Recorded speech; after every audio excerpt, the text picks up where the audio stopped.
我在驱师弟尸骨上研究过你的刀法，也在秦师妹尸骨上研究过你的腿法，的确精湛。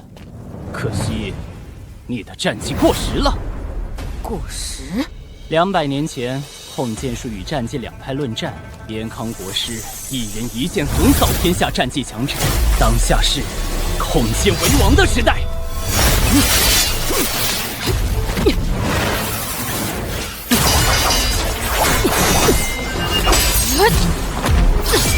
好快的剑，就像预判了我的动作一样。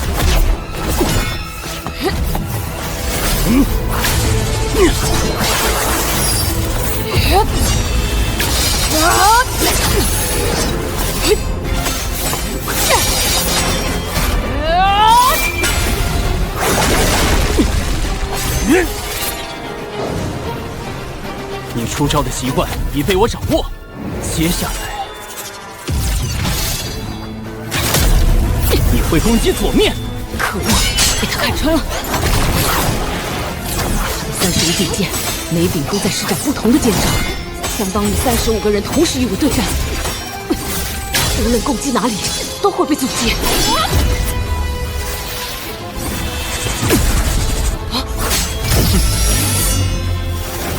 发现了，战绩陈旧的搏杀路数，在控剑术面前不值一提。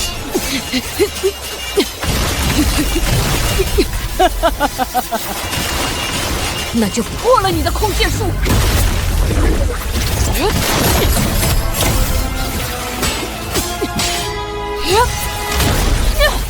千秋虽只是灵胎境，以气御剑的造诣却极高。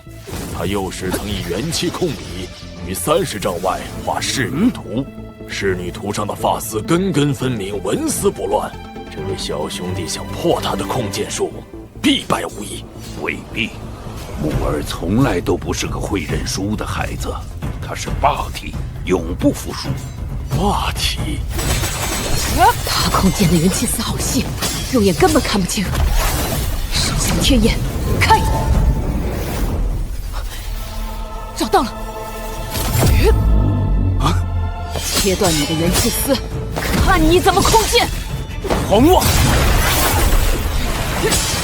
我的剑不只是剑，更是漓江千回百转的江水，南疆第一控剑术——漓江剑法。剑势竟然能像流水一样运转，把元气丝都藏起来了。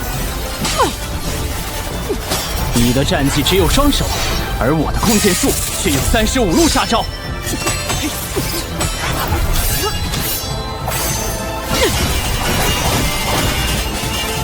引领漓江水，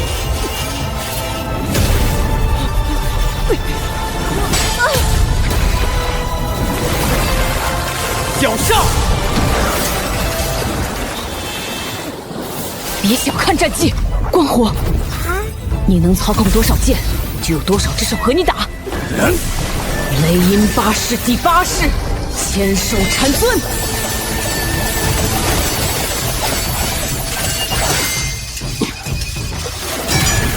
自废武功罢了，你双手重创，怕是连刀都拿不起。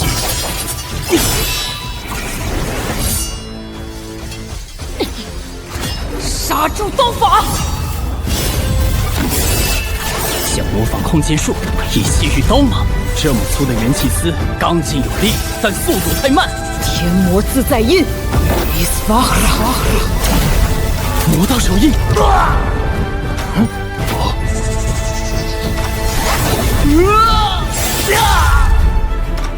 赢了！救救！救救！这印法是你传给木儿的？我也没见过这种古老的印法。用魔音魔功的阴邪手段取巧获胜，与天魔教无异，令人不齿。穆兄，这口棺材留给你的弟子，还有11口棺材空。棺材做好了，自然要用上。请。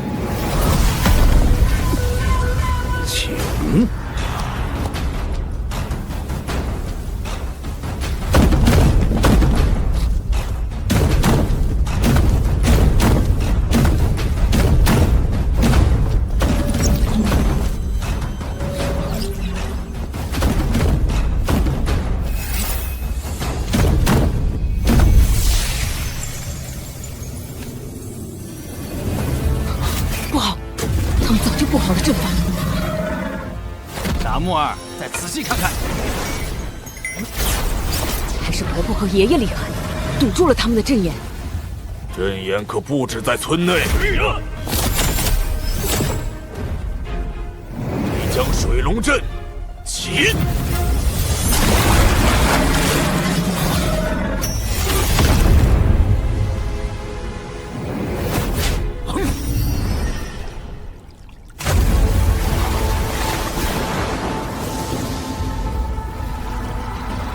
这种流转的江水，是南疆的漓江。漓江派依水而生，200年前老朽观水势使之剑士，领悟漓江剑意，自创漓江剑法。今日便以阵请漓江，剑荡大须邪祟。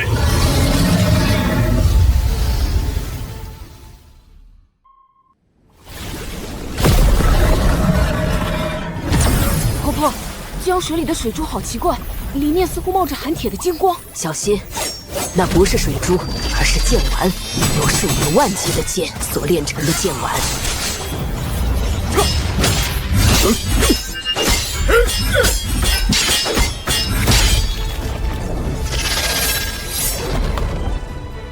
死哑巴，别耍木耳，他手还有伤。这是几万柄剑炼成的剑丸，有几万斤重。不说话的坏胚，一肚子坏水。木耳，不要学他。剑丸里的都是子母剑，只要找到母剑，就能将子剑筒筒收起来，缩成剑丸。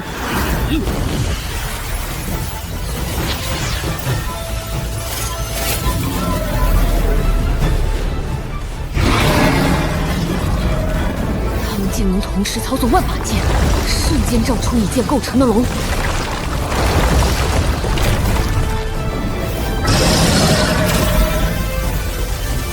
瞎子，我有屠龙计，今日破鱼江。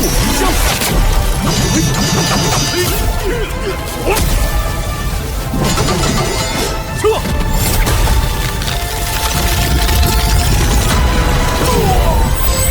这才是夏爷爷枪法的真正神通。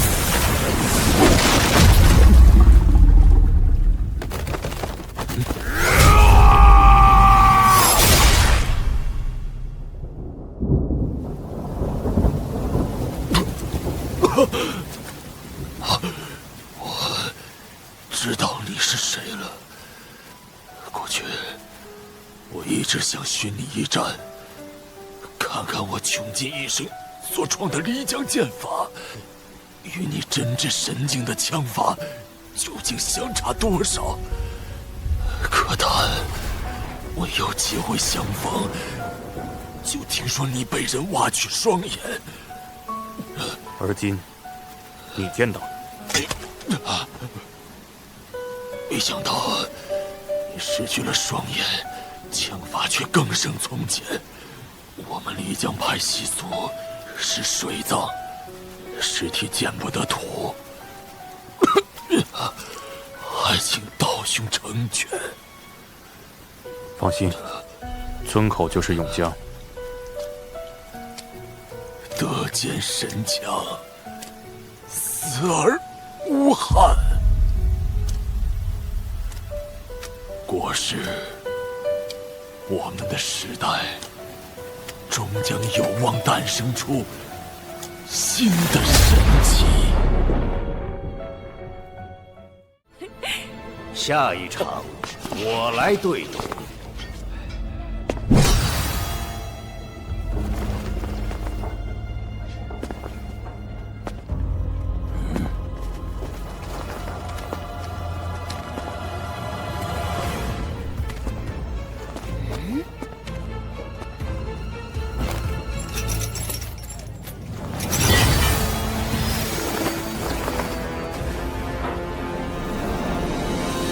老如来的细气罗，你是大雷音宗的禅师？大雷音宗天龙院首座，景明。马爷，你来。景明，马师弟，当年你自断一臂，归还大雷音宗神通，也归还了如来为你炼制的细气罗，断绝师徒情分。而今却将我宗神通雷音八式外传给擂台上那个大虚器民，出尔反尔。哼！老如来已经答应我还俗，你管我做什么？马爷爷曾是大雷音宗的禅师，小时候他给我玩的那些灵明珠，原来就是禅珠。如来又是什么？听上去很厉害。既然违反了还俗的规矩，你就还是我大雷音宗弟子，跟我回去吧。当初你若不打下须弥山还俗，而今大雷音宗如来的位子就是你的了。哼，不见众生，怎见自己？谁稀罕做什么高高在上的如来？我还俗有了妻儿，你们就一个个找上门来。为了妻儿安危，我自断手臂，然后呢，你们继续追杀我，让我家破人亡。既然执意要我死，为何我不能将大雷音宗神通外传？我们并非要杀你，以马师弟的造诣，做一个棺材匠，埋没了你的机缘。如来是要渡你脱离红尘苦海，重拾禅心，回到大雷音宗，以成正果。狗屁的禅心！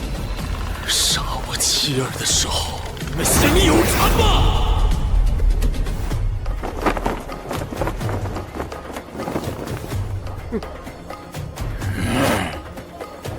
罪过，当年是下面的弟子误杀了你的妻儿，红尘苦海，干扰修行。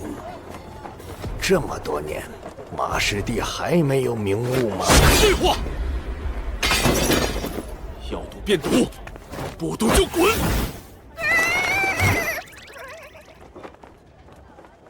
也罢，我与你对赌。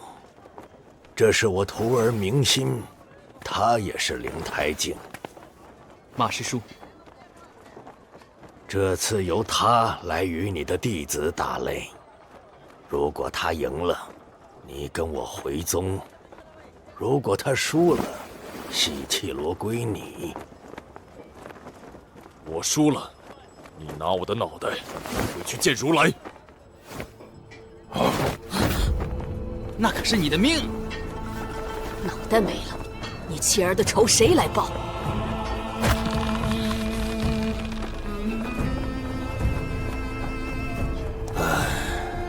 去吧。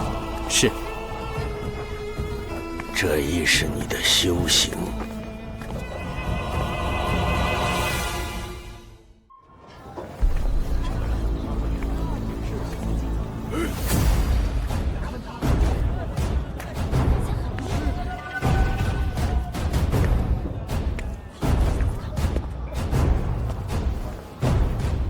如果我输了，马爷爷就会死。墨儿，霸体无双，绝不可能会输。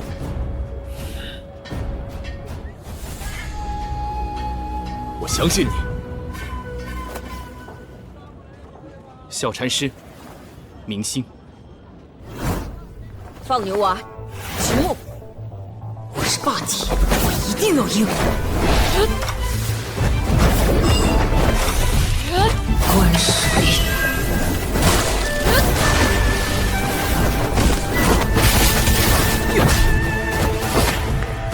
雷音八式第3式，九龙御风雷。雷音八式明明是禅宗拳法，在他的手里却充满了愤怒。心中障。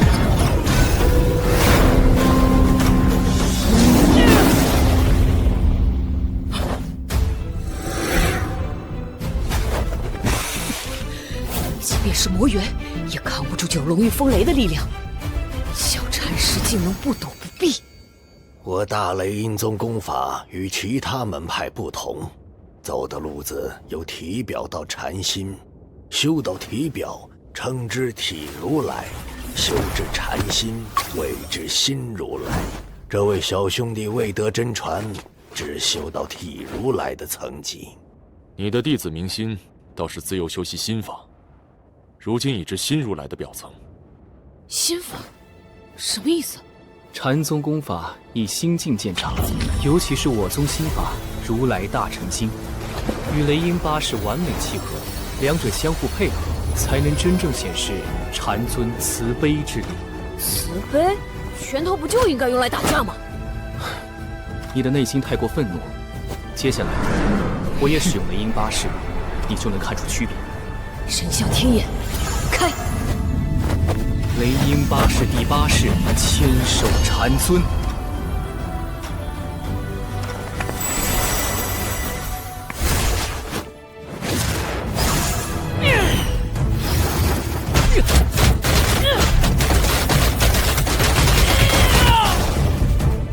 你未修禅心，招式充满愤怒，千手禅尊尽是愤化身。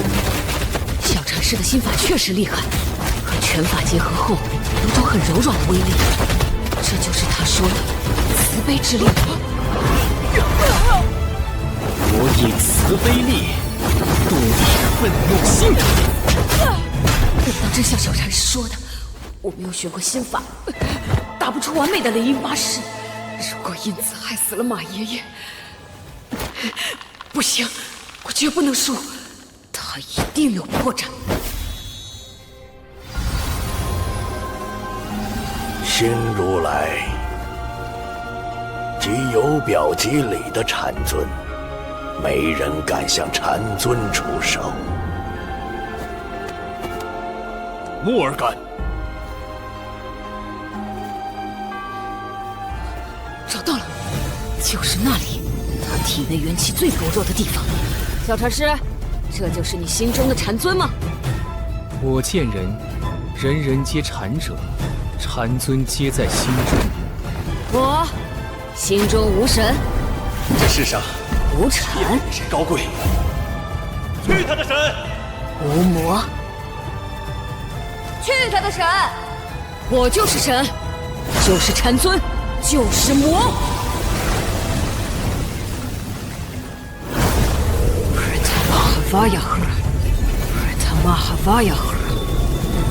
魔神伪灵音会让我力竭，也会让我体内的全部元气瞬间爆发，助我打出最强的雷音八式。这一切必须分出胜负。雷音八式第5式，日照阳魂，空中炼。我的破绽被他发现了。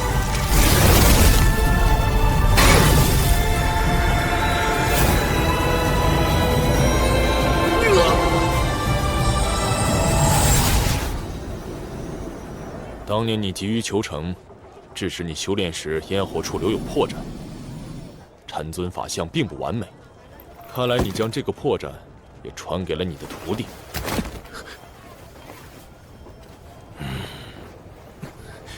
没想到你竟能用魔道功法催动禅宗威能，跨越禅与魔的界限。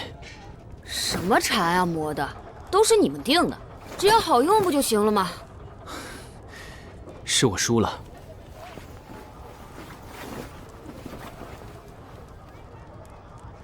多谢秦施主指点，明心受教。傻孩子，别什么都学。马师弟，细切罗没了还可以再造，但头颅只有一个，你输了一次便是全盘皆输。你先赢了再说。如来与你师徒一场，他当年为你炼制细气罗，是真心想让你继承衣钵。你的手臂，如来至今放在千尊塔中诵经贮存，望你有日迷途知返，重回大雷音宗。哼，要回也是打回去，不准再来骚扰马爷，否则我就毒翻须弥山。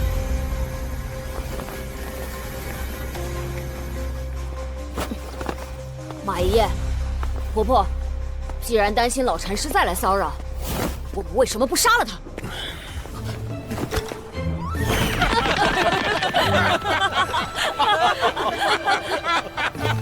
木儿，这是你赢的，归你。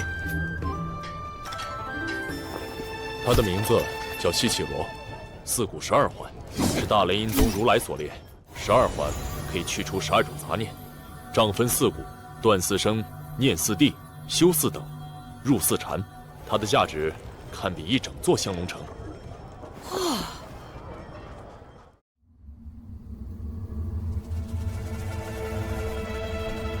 西绮罗对恶念的反应越来越大，到底是谁的恶念？公子好像越来越冷了。公子快看，那个龙骨是不是永江龙王？迷雾是他吐出来的。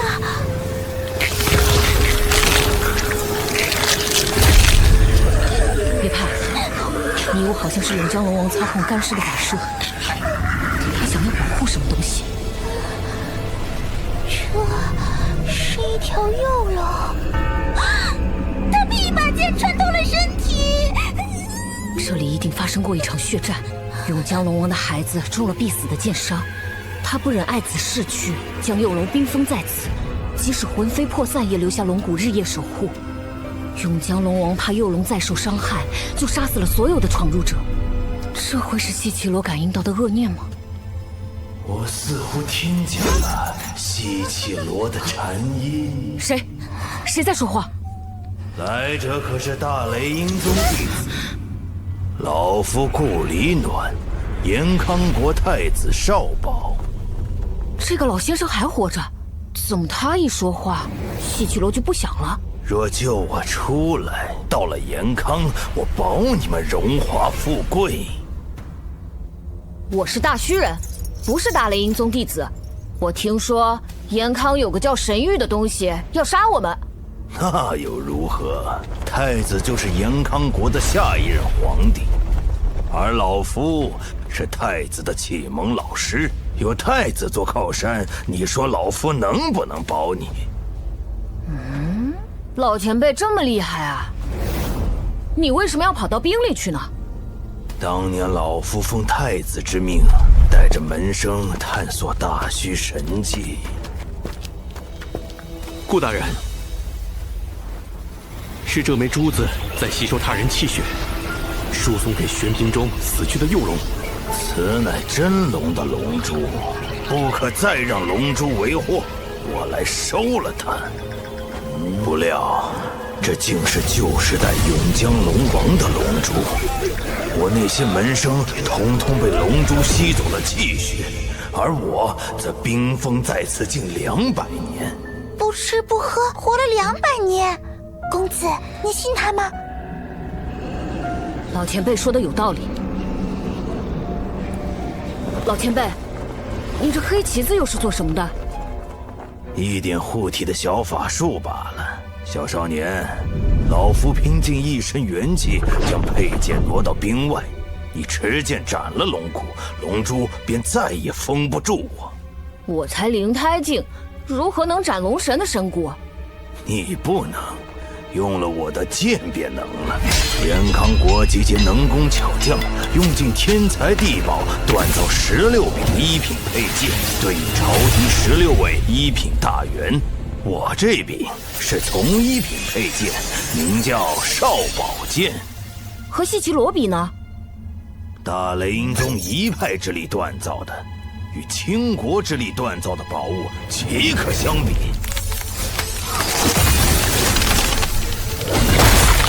快拔剑！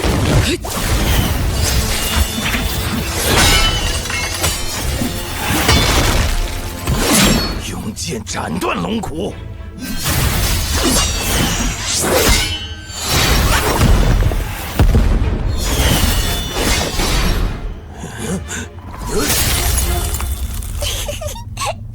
你这么控剑的吗？这是什么拙劣的剑法？我不会控剑术，也没学过剑法。老夫教你。不学。药师爷爷说，会有人教我最好的剑法。如果跟别人学了，那人便不教我了。天底下最好的剑法就在延康国。延康有很多剑宗吗？哼，那些宗派自诩传承的是神奇道法，就以为他们的神通天下无敌，实际上不过固步自封。严康早在200年前就已经开始变法，国师排除门户之见，无视门派之别，搜罗天下剑法，召集天下剑客，共创新式剑法。集合天下人的智慧所开创的，是不是最好的？远胜过宗派数千年如一日的旧招式。这样的想法，这样的眼界，简直无法想象。严康国师听起来好像还挺厉害的嘛。最好的剑法就在面前，你学不学？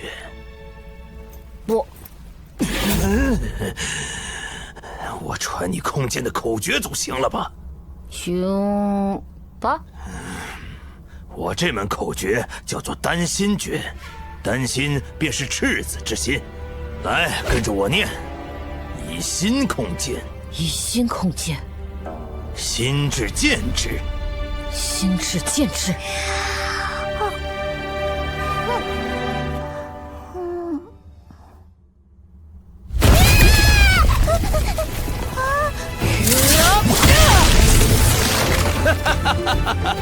快斩杀永江龙王，救老夫出来！这器名憨厚老实，真有些不忍杀他。可谁让神谕说了，神之器名必须要死。待我杀了他，抢了细绮罗，连同龙珠一起献给太子，也算是立功。公子，细绮罗又响了，恶念又来了。一定是永江龙王见你要斩龙骨，又起了杀机，得尽快除掉他。老前辈，你在撒谎！永江龙王的龙珠只将人变成干尸，可这里却有很多枯骨。干尸和枯骨是2种不同的死法。那些枯骨身上的衣服和老前辈很像，应当就是你死去的门生吧？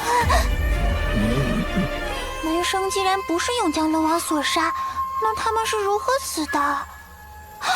难道……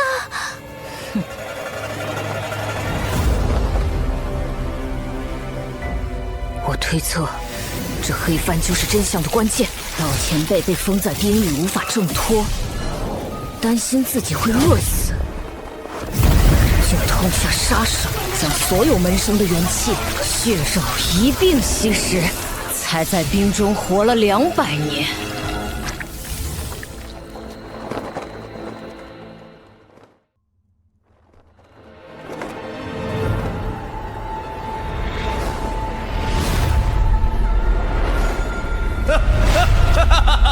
都是瞎猜，做不得数。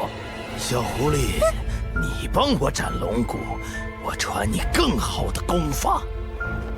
胡灵儿，你还记得吗？老前辈一呼救，细绮罗就不响了，恶念消失了。可刚刚他以为能脱困，恶念就又出现了。哇，原来恶念是他的。没错，他饿了太久，想要吸食血肉，却见我们有细绮罗守护，索性骗我们帮他，然后杀死我们。臭小子，你进了这里，就注定再也无法离开。危险！快跑！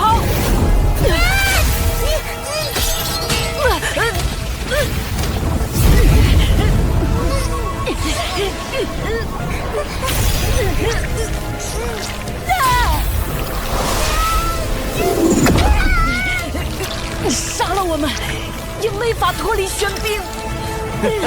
放心，我至少能再维持100日，等待下一个猎物。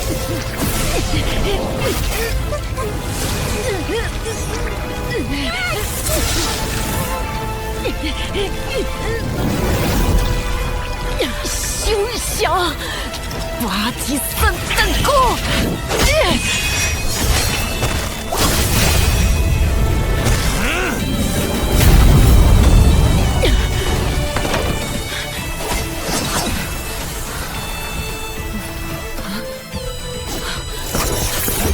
你逃不出我的掌心！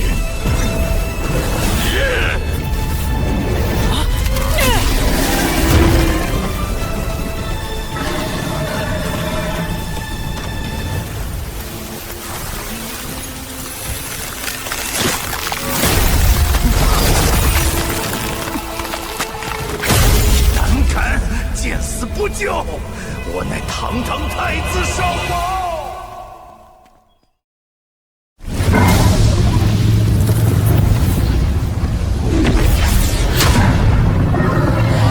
坏了，村长爷爷让我们阻止和谈，但城主这么厉害，要怎么阻止他呀？大家在我府上做客，还请给几分薄面，不要伤了和气。对，和气生财。城主，擂台上的少年便是令郎庭月公子吧？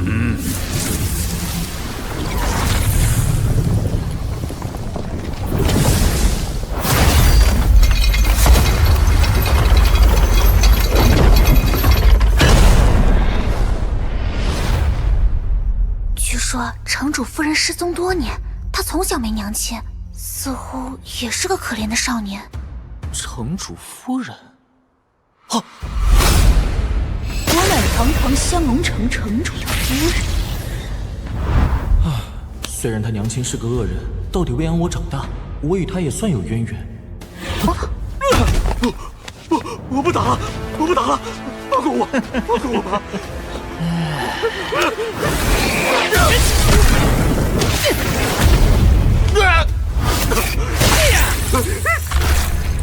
他可怜。他疯了，这根本不是比武，是屠杀。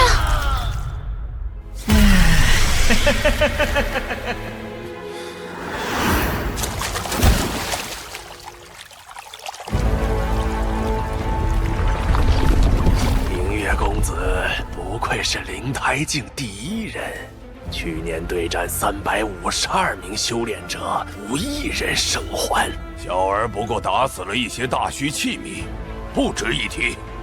说来，他也实诚，从不逼人比试，只需以钱财请人打擂。怎奈来人众多，百枚龙币却花不出去。虎父无犬子，公子真是英雄出少年。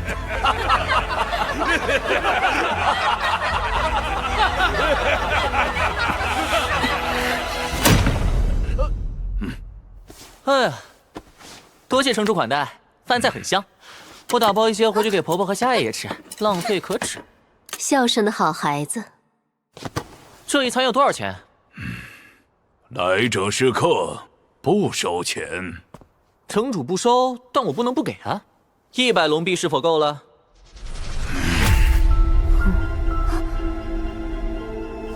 请稍后，我去杀个人，赢钱之后还你。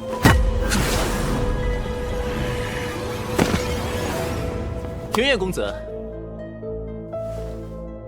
听闻器民在此处打擂，赢了会有100龙币。我是个器民，所以我来试试。这小子为了赚100龙币，居然挑战庭月公子。胆子这么大的少年，很难活到成年，一般都是在这个年纪就死了。他才不，他。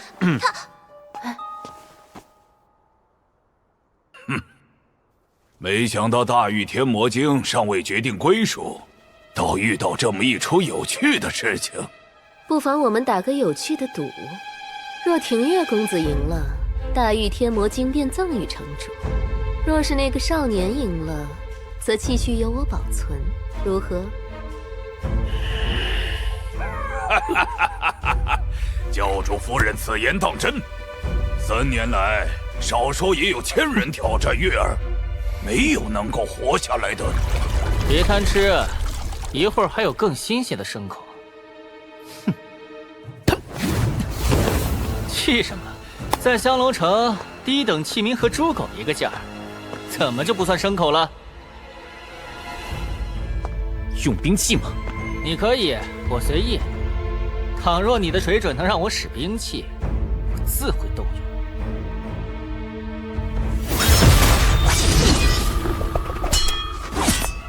你是学战技的？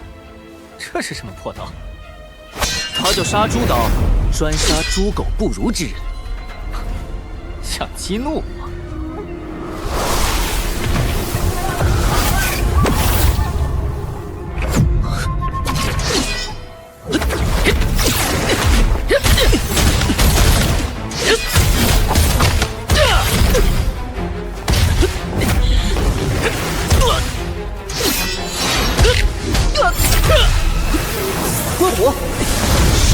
第一式，一战连城风雨。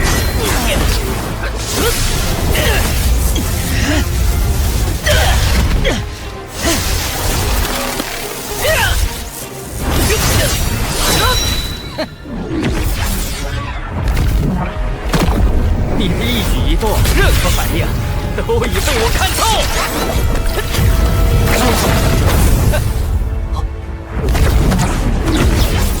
那是城主的8项天神功。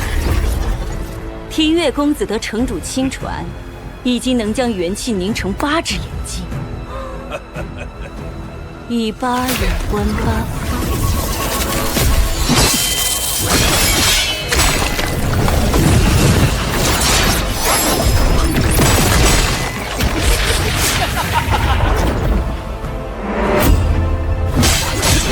看在你勾起我怒火的份上，就不拿你去问鱼了。我保证会一剑一剑削死你，让你死得比任何一个器皿都凄惨。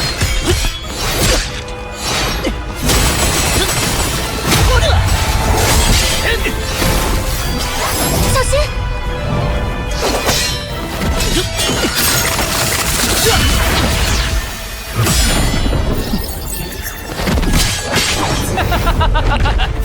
只要我的攻势足够迅猛，哪怕你看得到，也避不开。拦不住！他用的刀法是极端强横的顶级战技，他究竟是何来历？该死的牲口，出刀越来越快，力量也越来越强。城主不会想插手他人打擂，坏了江湖规矩，令人不齿吧？自然。凤鸣的拿刀动作好奇怪。反手持刀是战技流派的必杀战技，将兵刃贴近身体，以便近身敌人搏杀，使出致命一击。他是天刀的传人，他的必杀招会有怎样的威力？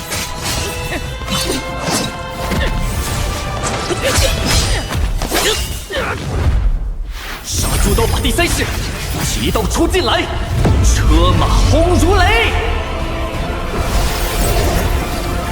身赴皇宫，手挽君王朝。竟然是这招！听闻天刀曾是一代文豪，却在国破家亡之际弃文从武，孤身闯入敌国皇宫，一刀斩落皇帝的头颅。这一刀也被称作是天刀最凶的必杀之刀。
我不习惯欠人情。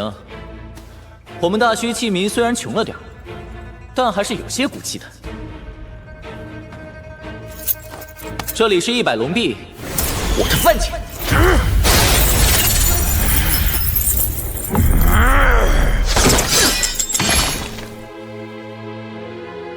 这小子豪杰满座，饮酒醉，杀了令郎尝饭钱。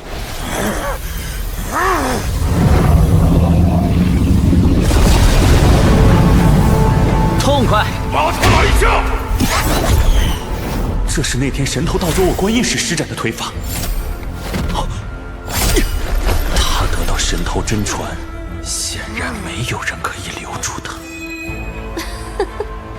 看来这个赌是我赢了。兜兜转转，大玉天魔经还是得由我收着。城主可要愿赌服输啊？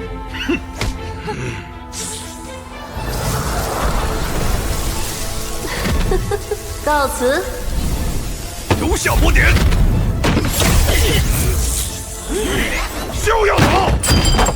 带兵跟上那小子，是他杀了。锦娘姐姐，哲人引开伏兵，送放牛的出城。齐殿下，不可为那少年与城主生气，打乱延康驻军计划。国师与副帅的大军，明日就要到达香龙城了，我们必须稳住城主。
范围刚好笼罩我军，非常诡异。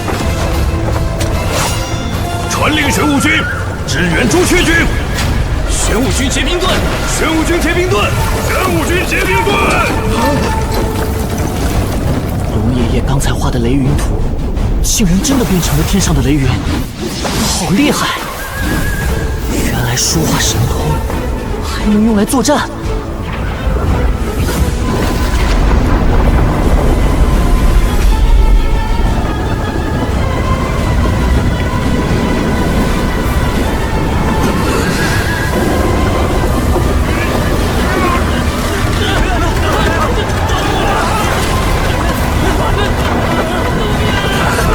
上将，前方转至，要赶紧撤离风口，已经太晚了。全军猛攻阵型！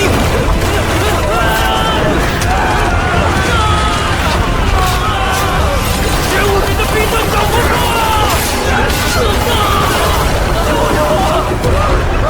雷云未散，更添飓风，让我军死伤数万人。看来。除了之前在战船上见识过的枪神、神通、武王和天道，大虚中还隐藏着别的高人。传令于渊将军，率白虎军、朱雀军绞杀雷云。白虎军听令，列白虎杀阵。是。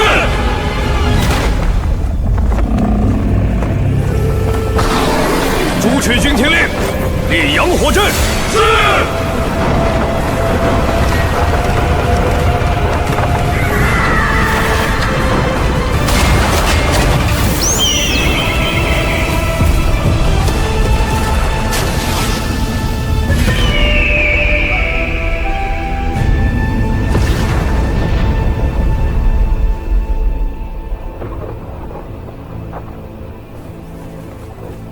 天策上将派金雕传来消息，城内有妖人做法制造异象，阻挡我延康大军。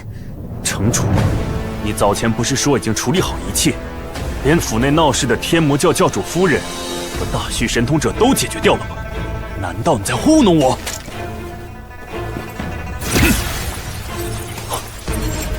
大玉天魔经已在我手，林将军放心。传令下去，是将所有人给我赶到城中心的庙宇，我倒要看看谁敢在我眼皮底下作祟。我与你同去。作乱的妖人不识时务，捉到了他凌迟处死。届时还请秦将军在国师面前多多美言几句。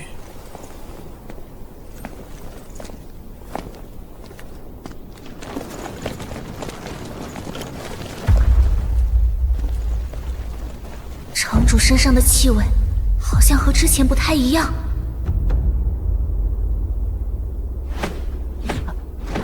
屠爷爷，你也来了。延康国师都要来，我怎能不来？我们的第2步计划正式开始。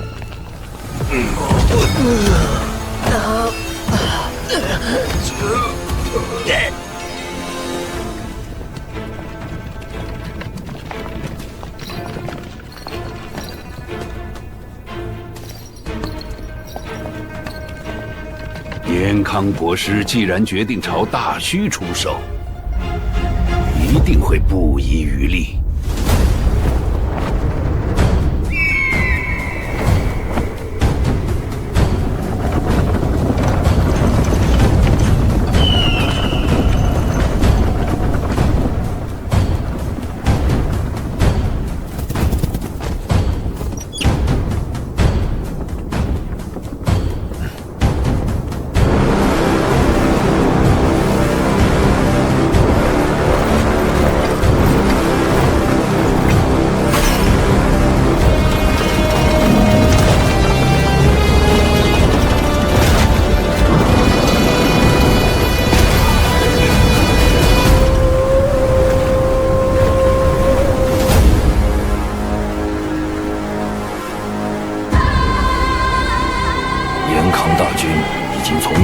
全面进发了，阿爷，你跟哑巴瘸子入城去，协助瞎子药师尽快将百姓转移到庙宇医治。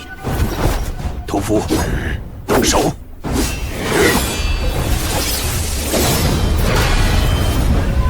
屠爷爷，你在做什么？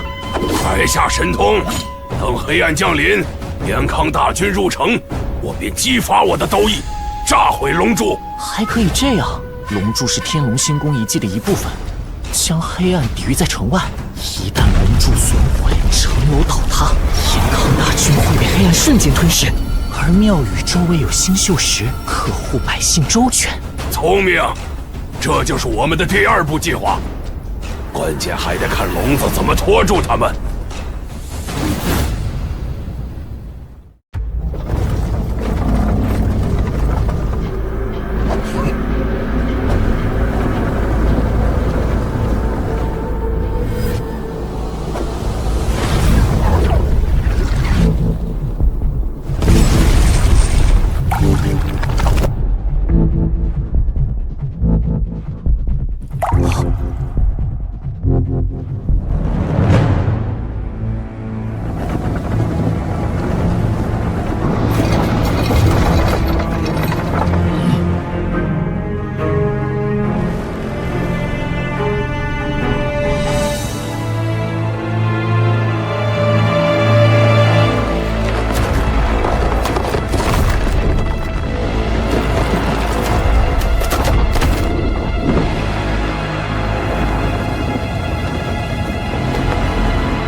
作画，可挡100万雄师。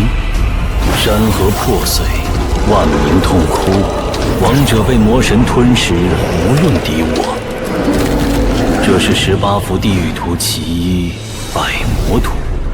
怎样锥心刺骨的痛苦，才画出世间无二的地狱百魔？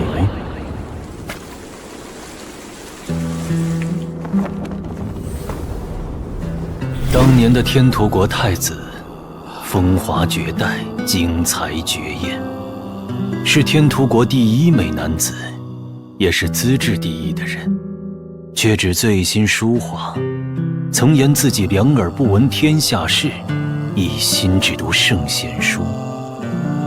就连荣狼国入侵天屠国，天屠国无力抵挡之时，他也无知无觉。等他从书画之道中醒来，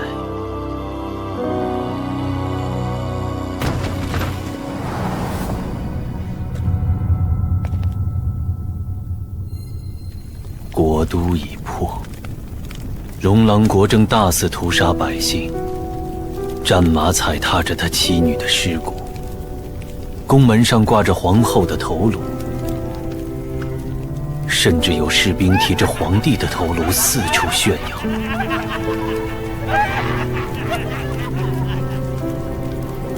天突国太子疯了。他是个偏激的人，自问连国灭之声也不闻，要这双耳朵何用？他切掉耳朵，刺破耳目，以百姓的血、亲人的血、敌人的血作画。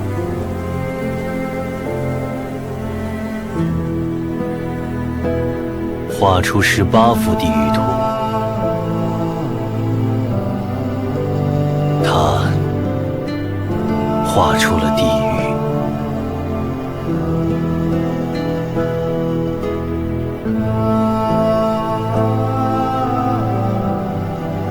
天突国国都从此化为地狱深渊，龙狼国100万大军尽数跌入，化为地狱的一部分。那一役后，天突国和龙狼国都亡了。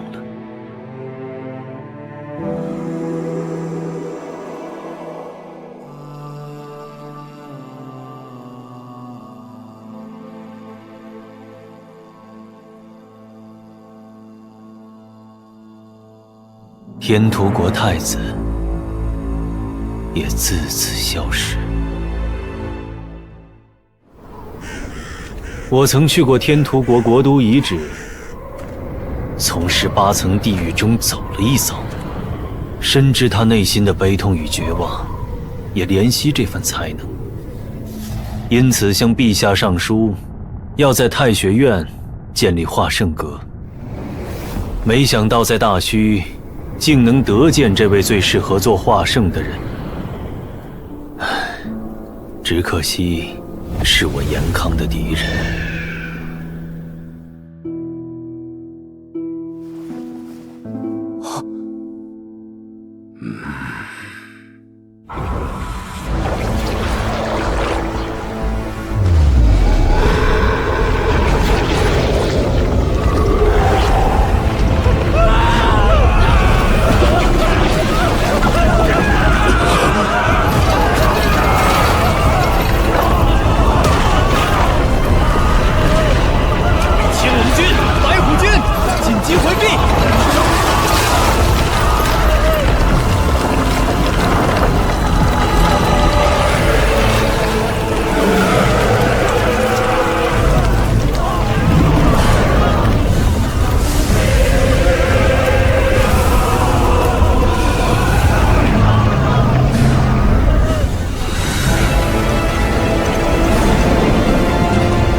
看见了你们的决心，我严康要想进入大虚，势必要付出同等锥心刺骨的代价。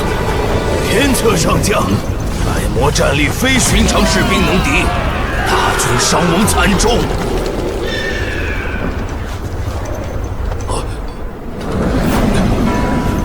全军听令，结4项战阵。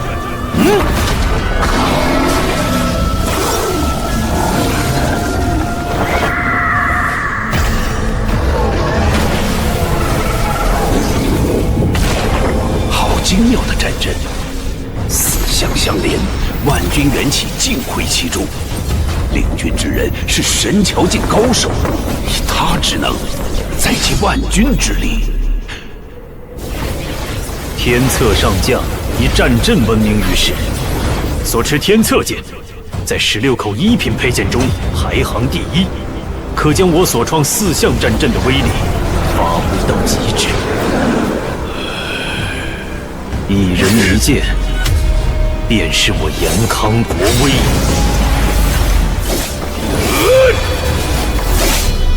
剑荡百魔！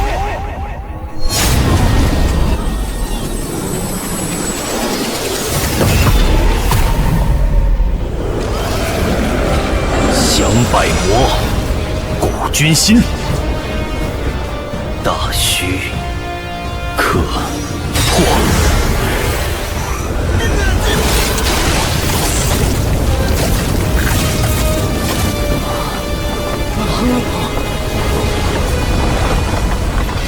我居于千里之外，好一个延康国师！哈哈哈哈哈！真有你的！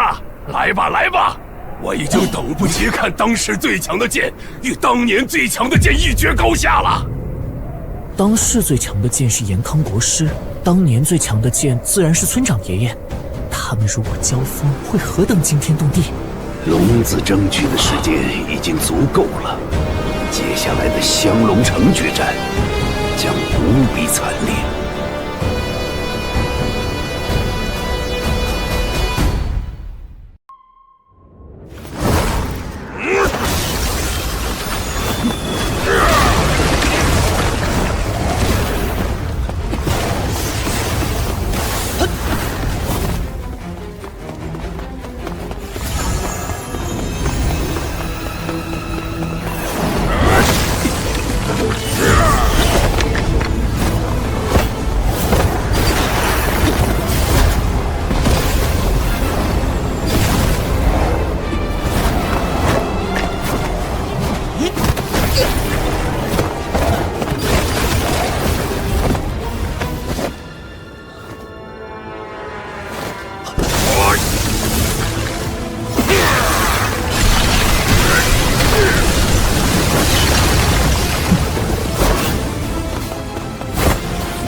丹巴罗不错，心狠手辣又沉稳得很，是个大才。丹巴罗，丹巴罗！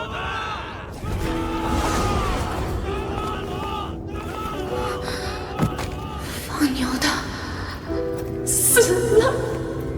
不可能，公子不会输，那不可能是他！不要冲动。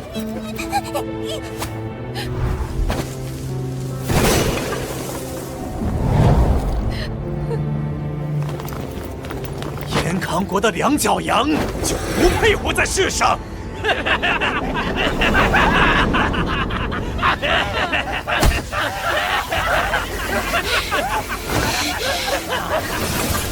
下来，同门的人是我。现在只剩下这一个小女娃，等不了多久，我们便可以去雪山看看了。去向乌尊报捷。是。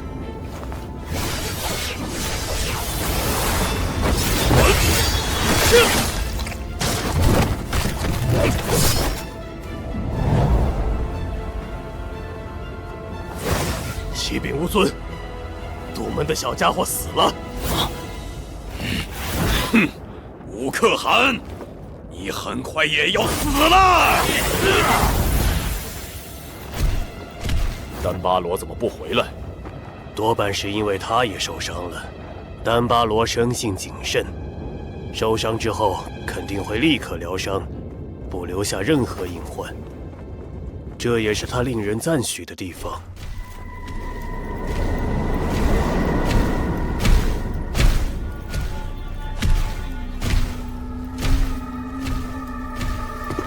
此乃藏宝重地，安巴罗在做什么？弟子击杀了前来堵门的严康恶徒，收获了一把宝剑，不敢私藏，打算献给乌尊。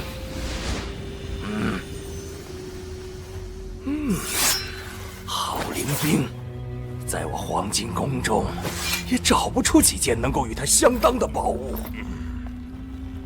你立下这等大功，又献上此等重宝，乌尊一定会大大的赏赐你。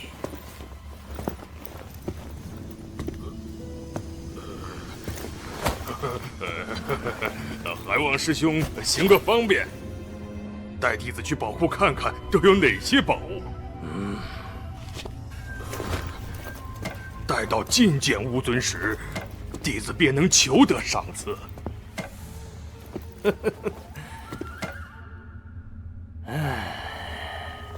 也好。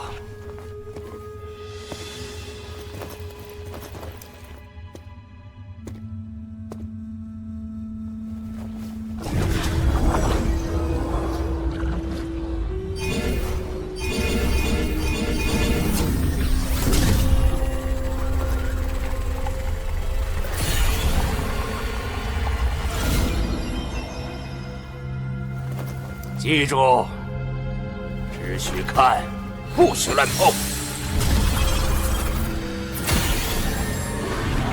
一旦误触乌尊的封禁，里面的恶鬼就会被释放出来，将侵入者啃噬入腹。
师兄，宝物呢？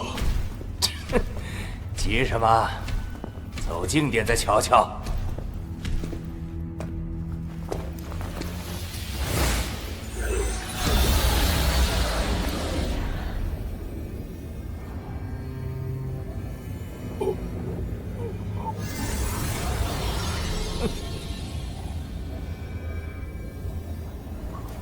兰巴罗，你这大功，连我都羡慕得很呐。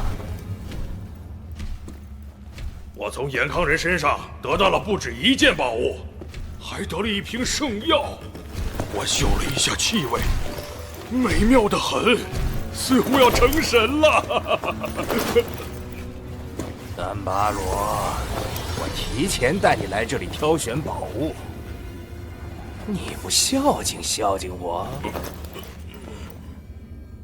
重宝可都放在最深处、最珍贵的位置。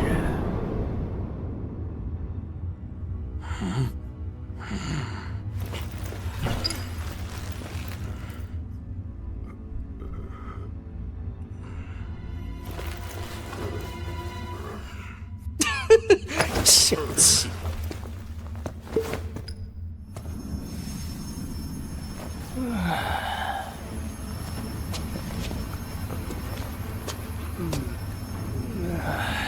好香啊！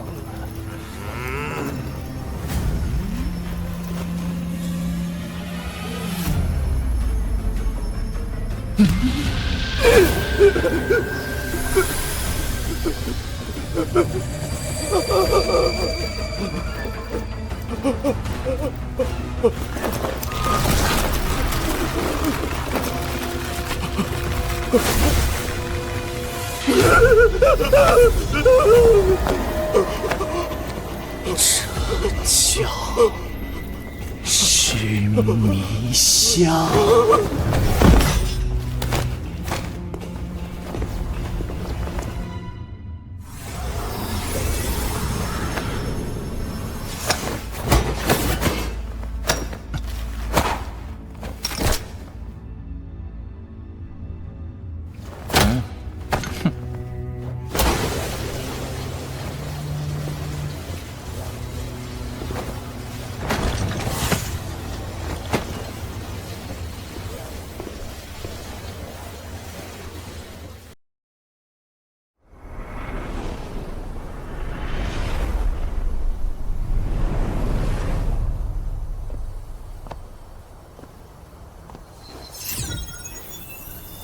重宝在最深处，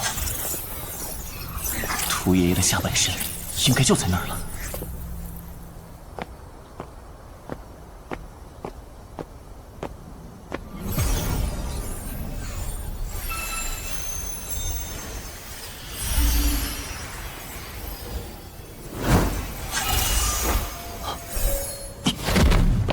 飞骑还在外面堵门，留给我的时间不多了。霸体三丹宫的行宫图，可惜不是五要境的。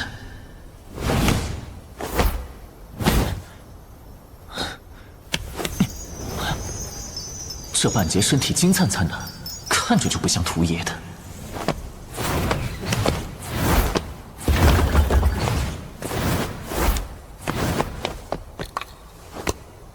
宝库里再也找不到其他的半神了。这残留的威势，比巫王还要强大恐怖。难道是巫尊的身体？那屠爷爷的呢？是被巫尊炼成了灵兵，还是巫尊砍掉了自己的下半身，把屠爷爷的装了上去？或许他认为屠爷爷的肉身比他的还要厉害，是他毕生都无法企及的，所以。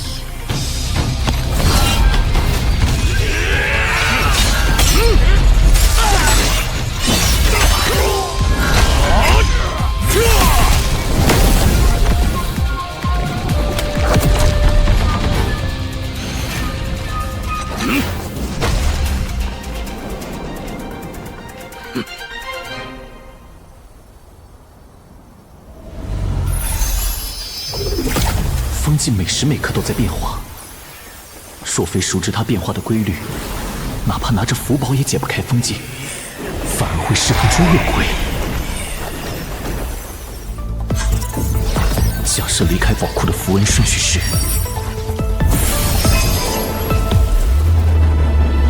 再用紫微斗数推算，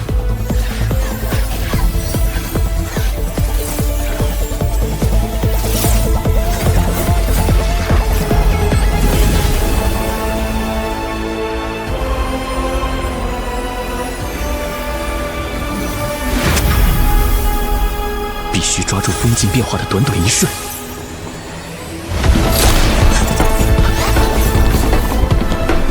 滔天神腿和幻日神手本是一体的法门，同时施展，我的速度能提升数倍。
不过这种事以后还是少做，免得像瘸爷爷那样。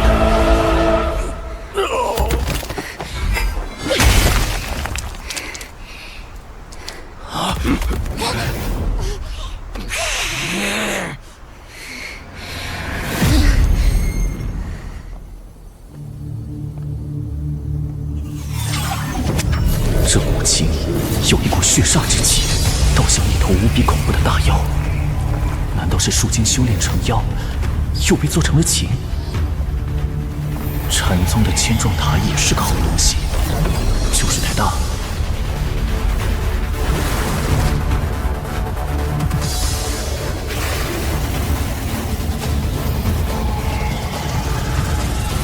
啊！神玉，这手骨大有古怪。难道是神的手？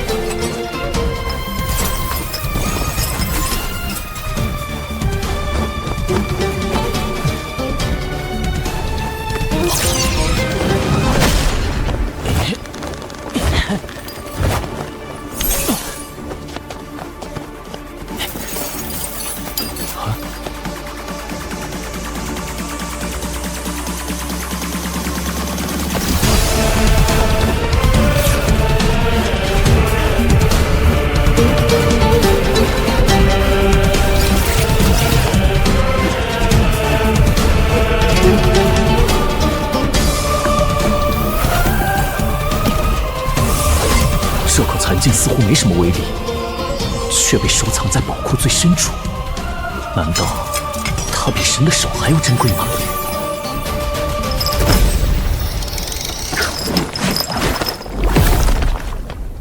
我把黄金宫的宝贝都拿走，会不会太过分了？应该算不上过分，他们喜欢的邪物都给他们留着了。是时候带大家撤离了。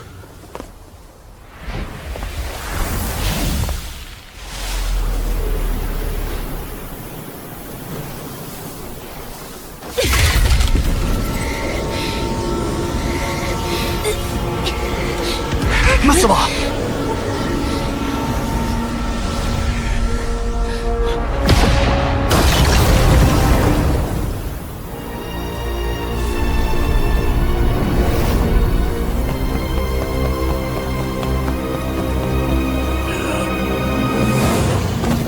死了！全都死了！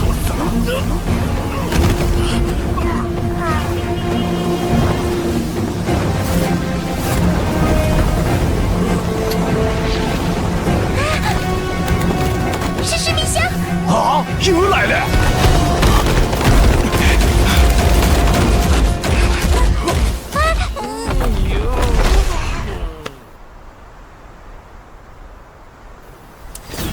酱猪子果是失迷香的解药，快服下。放牛的，你还活着？我是在做梦吗？不是做梦。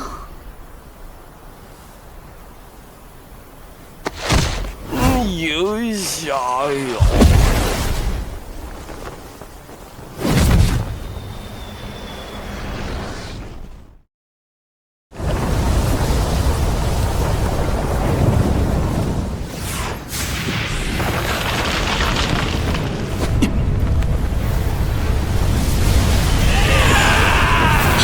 什么鬼东西？天魔咒！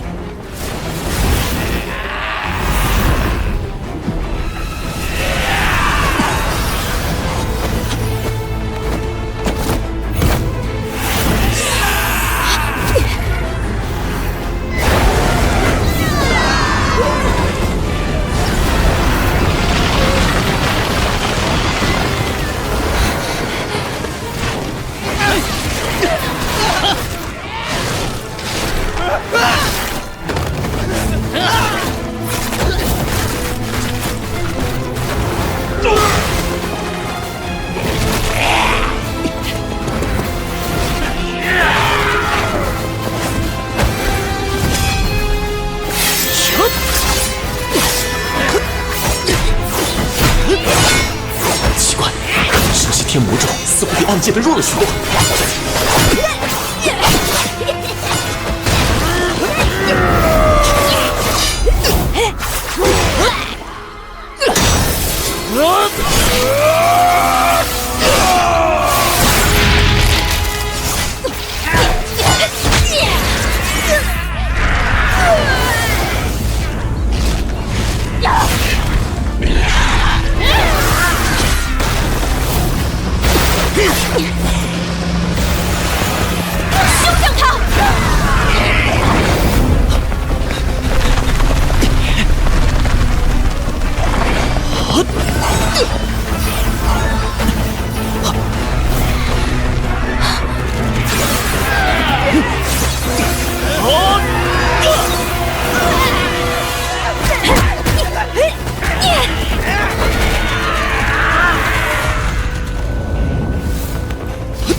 另一个世界的生灵，有人打开了连接异世界的通道。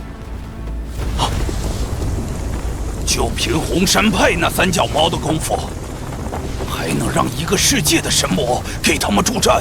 神魔岂会甘为凡夫驱使？异界入侵，整个世界必遭大灾。魏国公，武定郡交由你来驻守。国师，难道你打算？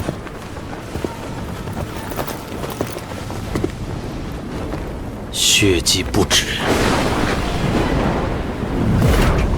神魔不死。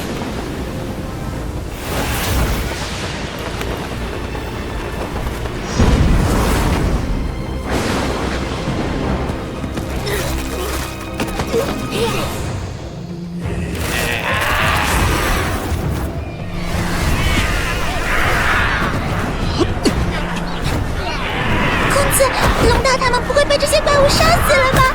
没那么快，不过渡天魔王召来的天魔咒越来越多了，力量也越来越强。再这样下去，大家都会死在这里，变成祭品。那要怎么办？魔王是依托于雕像降临，想阻断幻魔仪式的话，除非有人能摧毁渡天魔王的雕像。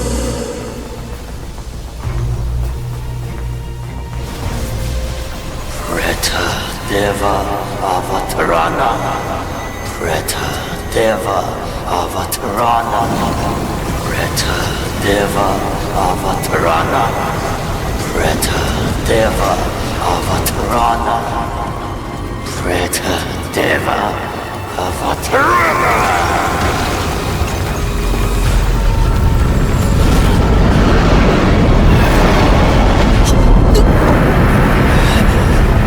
小心！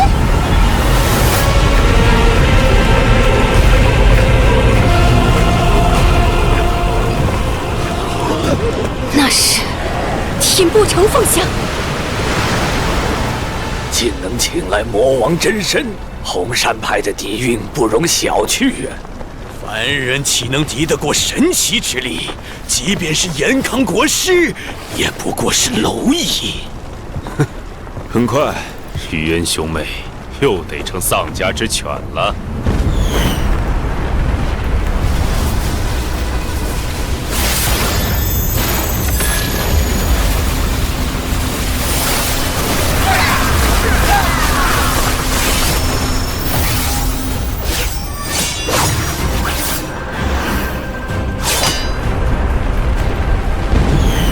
渡天魔王的真身也要降临这个世界。兔爷说过，自己惹的麻烦一定要自己摆平，这个麻烦好像实在太大了。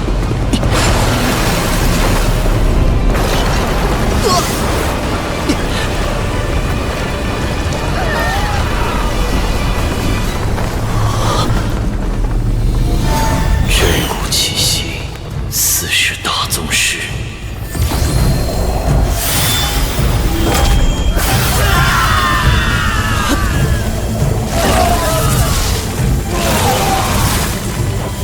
这些剑纹好眼熟。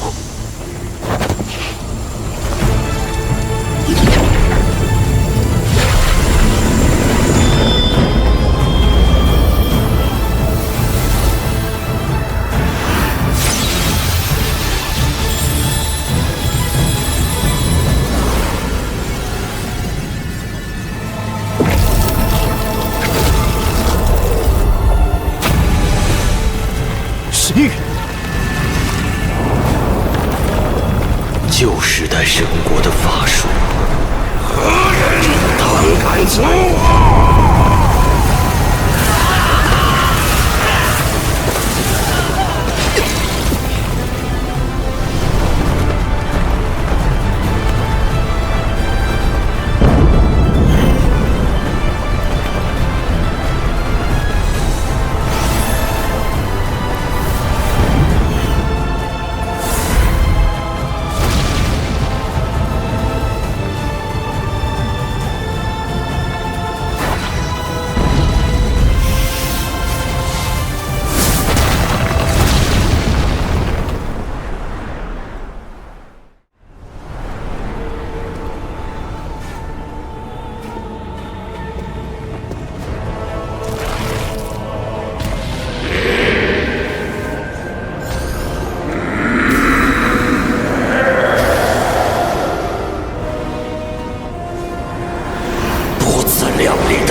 银河落九天，这就是当代最强的剑。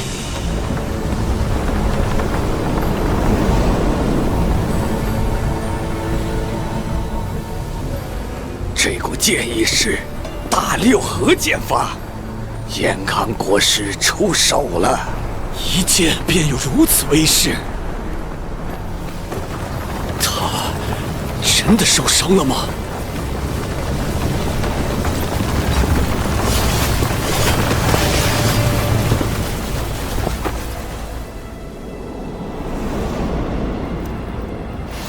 全军听令，兵发天波城。是。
不知哪位宗师前辈行经此地，可否现身一见？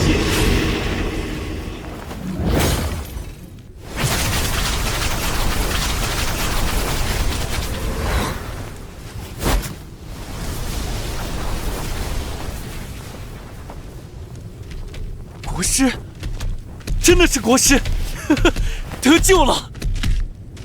什么？万云，你们是扮作红山派弟子，从路线逃过来的。其他世子呢？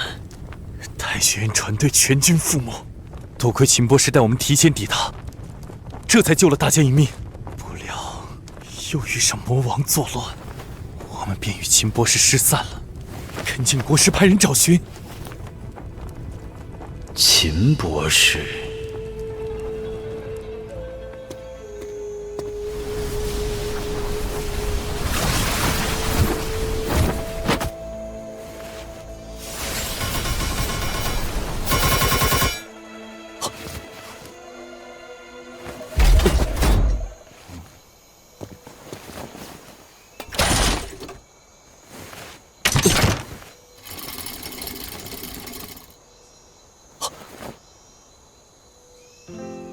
雅爷爷，原来是你！什么时候到的这里？幸好大盾挡住了都天魔王的那只脚。对了，雅爷爷，你该不会连都天魔王的雕像也顺手给毁了吧？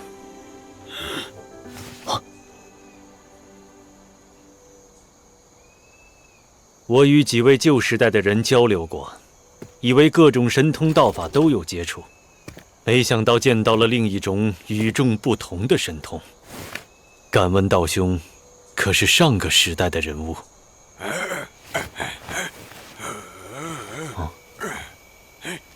雅爷爷说，他不算，他还算年轻，但他的技业差不多已经失传了。国师若感兴趣，可帮他物色一个传人。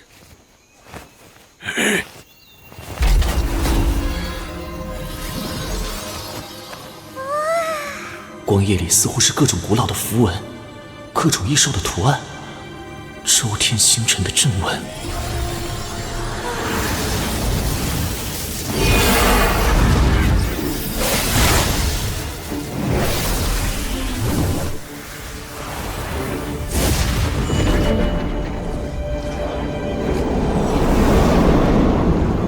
道兄竟舍得将毕生绝技传授他人，倘若有缘，我一定会帮道兄留意。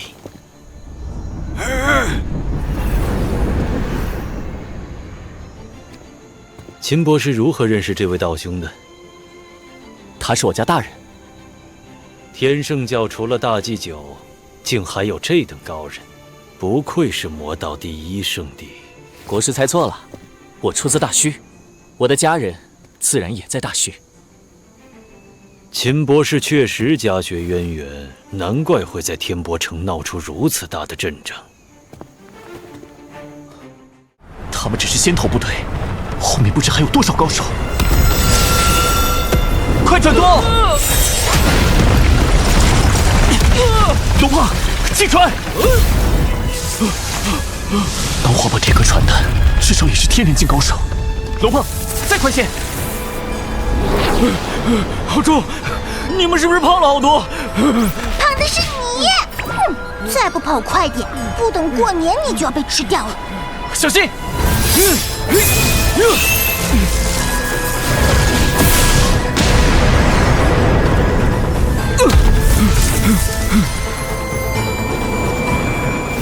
天人境高手，看来是躲不掉，也逃不过了。好重的怨念，这里应该是一片古战场，曾发生过一场血腥厮杀。停下，落到下面的山中。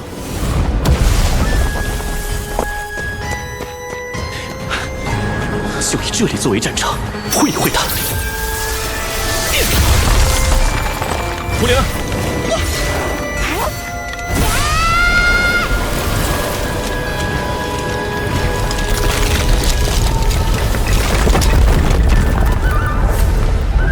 臭小子，你若是能招来我的真身，我便帮你将他们统统杀光。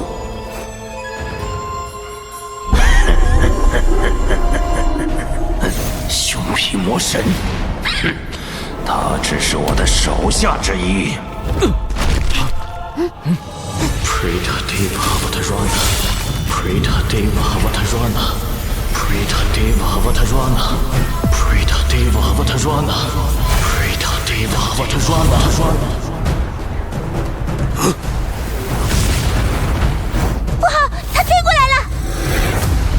尸骨幻魔，果然是魔道。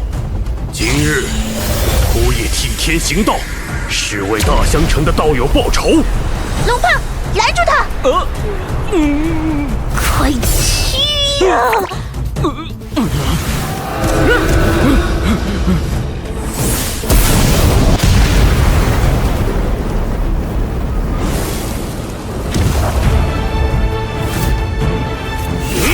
这小老道的本事，不消10个回合，就能把这头胖畜生削成肉泥。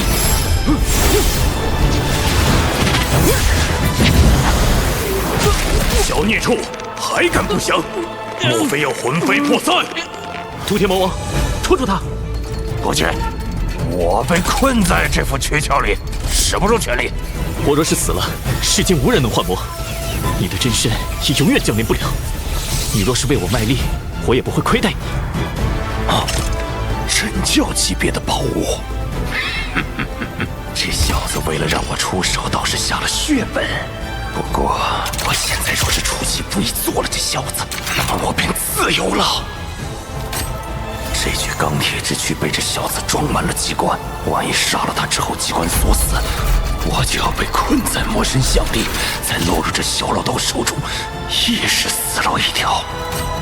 还是做了这小老道再说。这畜生至多不过7星境巅峰，只有一头畜生出手。看来魔教高手都被派去赈灾，天魔教主身边无人了。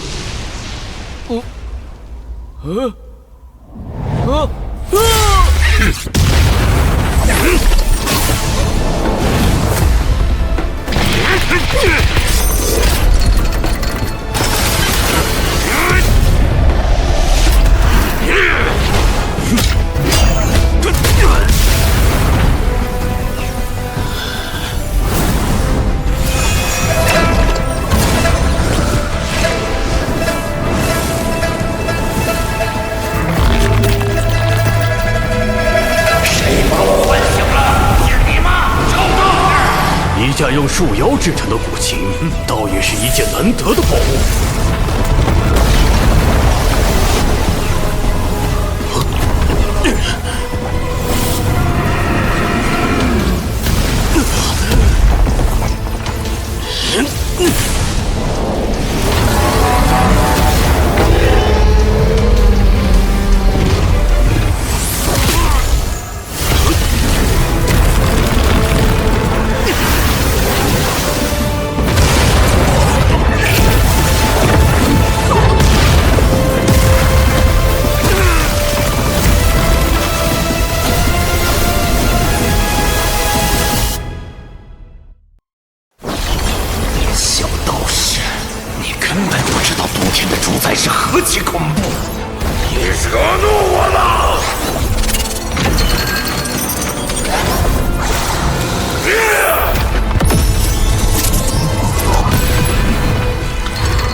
不好！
枯叶道人，一弟来晚了。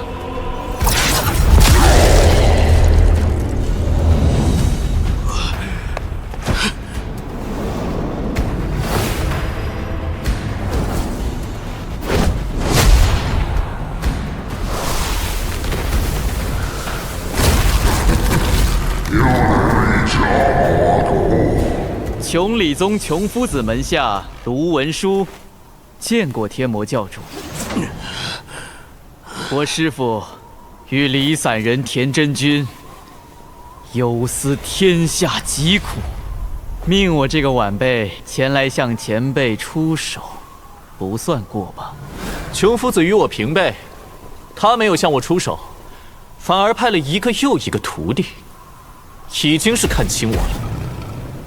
家师并非不想亲自来，而是另有要事。上天降罚，他老人家要救黎民百姓。哦，如何救？终止变法，向天请罪。变法是因国师、皇帝而行，而今国师不知所踪，那么，琼夫子他们是去刺杀皇帝吗？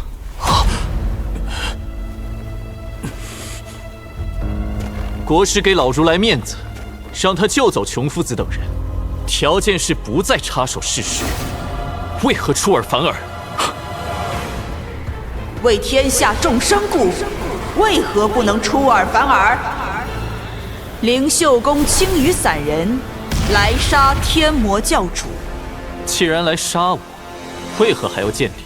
虽是仇敌，但礼数不能失。这次对付天魔教的小教主，我们有以大欺小之嫌，但你毕竟是堂堂魔道第一圣地的教主，辈分上要比我们高，因此倒也不算以大欺小。为天下众生故，可以出尔反尔；为除魔却不能以大欺小。你们倒总能自圆其说，有意思。还有几位，也请现身吧。天魔教作孽太多，禅师普善特来为天魔教主消解业障，求得往生。盖门齐门主麾下，莲花堂堂主罗三破，除魔勿近。教主身边好像有只狐狸精，曾经得罪过齐门主。齐门主说务必弄死。你们齐门主真是小气，不当人子。5个天人境的高手，枯叶能与诸位同到一起，围剿天魔教主，屠魔于此，真是幸哉快哉！诛灭天魔教，还天下一个太平。太平？天灾当前，天圣教以神通助力万民，搅乱这太平天下的，不正是诸位正道魁首吗？魔头诡辩，无需多言。诸君，为了这人间的沧桑正道，